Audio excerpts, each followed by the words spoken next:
بسم اللہ الرحمن الرحیم۔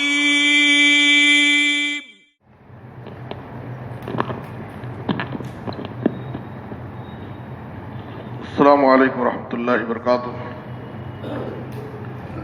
بسم اللہ الرحمن الرحیم۔ عن نبی ہریرہ رضی اللہ تعالی عنہ قال قال رسول اللہ صلی اللہ علیہ وسلم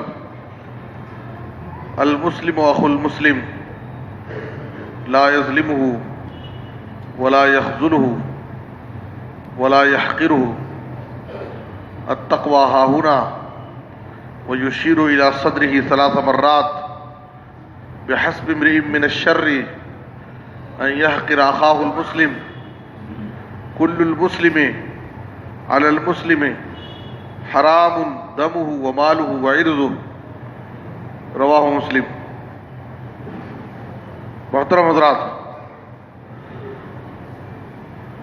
کل کے درس میں آپ کے سامنے اسلامی اخوت کے منافی امور میں ایک چیز ترک تعلقات، باہمی نفرتیں، سارے مسلمان آپس میں بھائی بھائی ہیں، تو اس کا تقاضا کیا ہے اس اخوت اسلامی کا کہ ہم آپس میں مل جل کر کے رہیں، آپس میں اختلاف نہ کریں، ایک دوسرے کے تعلق سے اپنے دل میں نفرت و عداوت نہ رکھیں، تعلقات نہ توڑیں، اس لیے کہ کسی بھی مسلمان بھائی سے 3 دن سے زائد تعلقات توڑنا یہ جائز نہیں ہے۔ تو اسی طرح سے اخوت اسلامی کے اور بھی بعض تقاضے ہیں۔ آپ صلی اللہ علیہ وسلم نے اس حدیث کے اندر بیان کیا، صحیح مسلم کی اس حدیث میں، المسلم اخو المسلم، ایک مسلمان دوسرے مسلمان کا بھائی ہے۔ تو اس بھائی ہونے کا تقاضا کیا ہے؟ لا یخذلہ، بھائی ہونے کا تقاضا یہ ہے لا یظلمہ، کوئی مسلمان کسی مسلمان پر ظلم نہ کرے، اس لیے کہ وہ ہمارا بھائی ہے، بلکہ اگر کوئی کسی پر ظلم کر رہا ہے تو تعلیمیں دی گئی ہے کہ اس کو اس ظلم سے روکو اور وہاں خاموش مت رہو۔ ولا یخذلہ، بھائی ہونے کا تقاضا یہ ہے کہ وہ اس کو رسوا نہ کرے، کہیں ذلیل و رسوا نہ کرے، اس کو شرمندہ نہ کرے، اور ولا یحقرہ، اور نہ وہ اس کی تحقیر کرے، وہ اس کو حقارت کی نظر سے نہ دیکھے۔ پھر آپ صلی اللہ علیہ وسلم نے کہا کہ سینے کی طرف اشارہ کرتے ہوئے 3 مرتبہ آپ نے دکھا کر کہا دیکھو تقوی یہاں ہے۔ انسان کے دل میں تقوی کا محل کیا ہے؟ قلب، اس کا دل ہے۔ سارا ظاہری وضاحت ہی سب کچھ نہیں ہے۔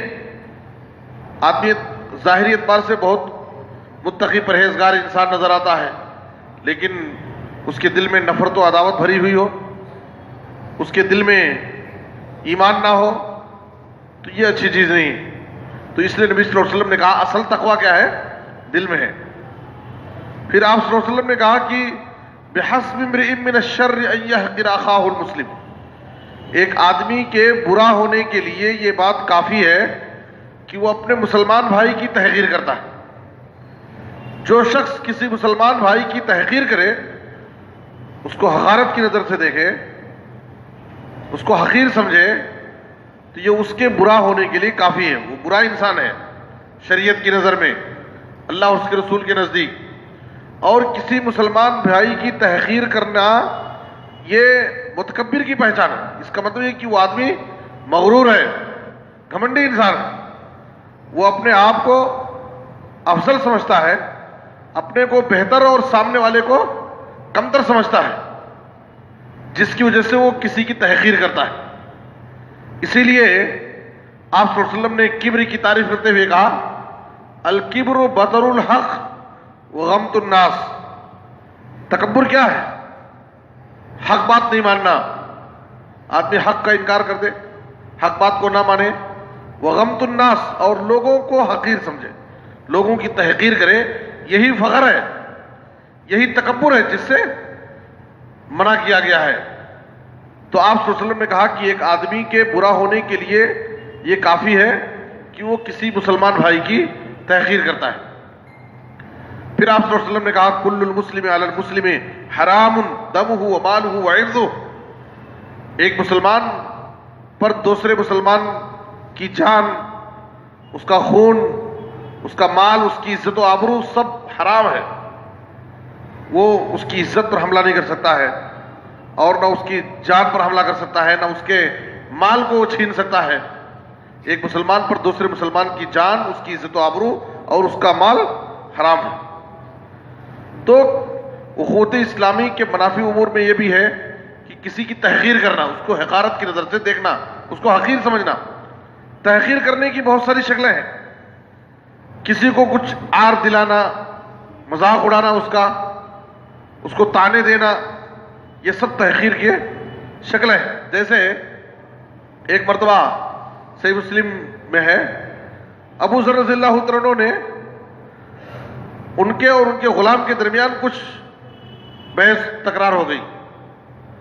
تو ابو ذر رضی اللہ عنہ نے اپنے غلام سے کہا، اس یبن السودا، ان کی ماں عاجمی تھی تو ان کو آر دلایا، یبن السودا، اے کالی ماں کے کالے بیٹے. تو ان کو بڑی تکلیف ہوئی اور نبی صلی اللہ علیہ وسلم کے پاس شکایت لے کر کے چلے گئے. تو آپ صلی اللہ علیہ وسلم نے ابو ذر رضی اللہ عنہ کو بلایا اور کہا، یا ابا ذر انک امرؤ فیک جاہلیہ. اے ابو ذر، تمہارے اندر جاہلیت کی بو آ رہی ہے. کسی پر تانا زنی کرنا، کسی کی تحقیر کرنا، اس کے حسب و نسب کی وجہ سے، اس کی شکل و صورت کی وجہ سے، یہ جاہلیت کی عادت، تمہارے اندر جاہلیت کی بو آ رہی. ابو ذر رضی اللہ عنہ نے کہا، اللہ کے رسول، میں اب اس وقت بوڑھا ہو گیا ہوں، بڑھاپے کی اس عمر کے پہنچنے کے بعد بھی میرے اندر ابھی جاہلیت کی بو آ رہی ہے. تو نبی صلی اللہ علیہ وسلم نے کہا، ہاں، اس لیے کہ یہ عادت جاہلیت کی عادتوں میں سے. تو ابو ذر رضی اللہ عنہ نے پھر آپ صلی اللہ علیہ وسلم نے ان کو نصیحت کی اور کہا کہ یہ تمہارے غلام، یہ نوکر تمہارے بھائی ہیں. اللہ رب العالمین نے تمہارے ماتحت ان کو رکھا ہے، اس لیے تم جو کھاتے ہو اس میں سے ان کو بھی کھلاؤ، جو پہنتے ہو اس میں سے ان کو بھی پہناؤ، اور ان کی طاقت سے زیادہ ان کو کسی کام کا مکلف مت بناؤ. اور اگر کوئی مشکل کام ان کے حوالے کر رہے ہو تو تم بھی ان کی مدد کرو، اس میں زیادہ ان پر بوجھ مت ڈالو. تو نبی صلی اللہ علیہ وسلم نے ابو ذر رضی اللہ عنہ کو یہ تعلیم دی کہ کسی کی تحقیر کرنا، اس کو تانا دینا، اس کو شکل و صورت کی وجہ سے اس کا مذاق اڑانا، یہ جاہلیت کی عادتوں میں سے ہے. بلکہ علماء نے لکھا ہے کہ اگر کوئی شخص کسی کے خلقی صفات پر عیب لگاتا ہے، پیدائشی صفات، ایک انسان کو اللہ رب العالمین نے پیدائشی طور پر لنگڑا بنایا ہے، پیر سے معذور ہے. اب اگر اس کے اس پیدائشی صفت پر آپ عیب لگائیں گے اور اس کی تحقیر کریں گے اس کی وجہ سے، تو علماء نے کہا کہ یہ دراصل اللہ پر عیب لگانا ہے، یہ اور بڑا سنگین جرم ہے. اس لیے کہ اس کے اندر وہ عیب جو نقص ہے، اللہ رب العالمین نے اس کو اس عیب کے ساتھ پیدا کیا ہے. تو اس کے اندر عیب لگانے کا مطلب یہ ہے کہ آپ اللہ رب العالمین کے اوپر عیب لگا رہے ہیں. اس لیے یہ اس کی سنگینی اور اس کی خطرناکی اور بڑھ جاتی ہے. تو اس لیے ہمیں، ایک مسلمان دوسرے مسلمان کا بھائی ہے، بھائی ہونے کے بہت سارے تقاضے ہیں، تو ہم ایک دوسرے کا احترام کریں، ایک دوسرے کی عزت کا خیال رکھیں، کسی کی تحقیر نہ کریں، کسی کا مذاق نہ اڑائیں، اور کسی کی تانا زنی نہ کریں، کسی پر عیب نہ لگائیں. یہ سب منع ہے. اسی کو اللہ تعالیٰ نے قرآن میں کہا، یا ایھا الذین آمنوا لا یسخر قوم من قوم عسیٰ ان یکونوا خیرا منھم. ہو سکتا ہے جن کا تم مذاق کر رہے ہو سکتا ہے تم سے بہتر ہو. پھر خواتین کے اندر یہ صفت، یہ برائی زیادہ پائی جاتی ہے، اس لیے اللہ تعالیٰ نے ان کا الگ سے ذکر کیا. ولا نساء من نساء عسیٰ ان یکن خیرا منہن. عورتیں بھی کسی عورت کا مذاق نہ اڑائیں، اس لیے کہ ہو سکتا ہے کہ وہ ان سے بہتر ہو جن کا مذاق اڑایا جا رہا ہے. ولا تلمزوا انفسکم ولا تنابزوا بالالقاب. تم ایک دوسرے کو عیب نہ لگاؤ اور ایک دوسرے کو برے القاب سے مت پکارو. تو ہمیں ان سب چیزوں سے اپنے آپ کو بچانا چاہیے، اس لیے کہ یہ اخوت اسلامی بھائی چارے کے خلاف ہے. سارے مسلمان بھائی ہیں، اس لیے ہر ایک کی عزت نفس کا خیال رکھنا چاہیے اور کسی کا مذاق نہیں اڑانا چاہیے اور کسی کی تحقیر نہیں کرنا چاہیے.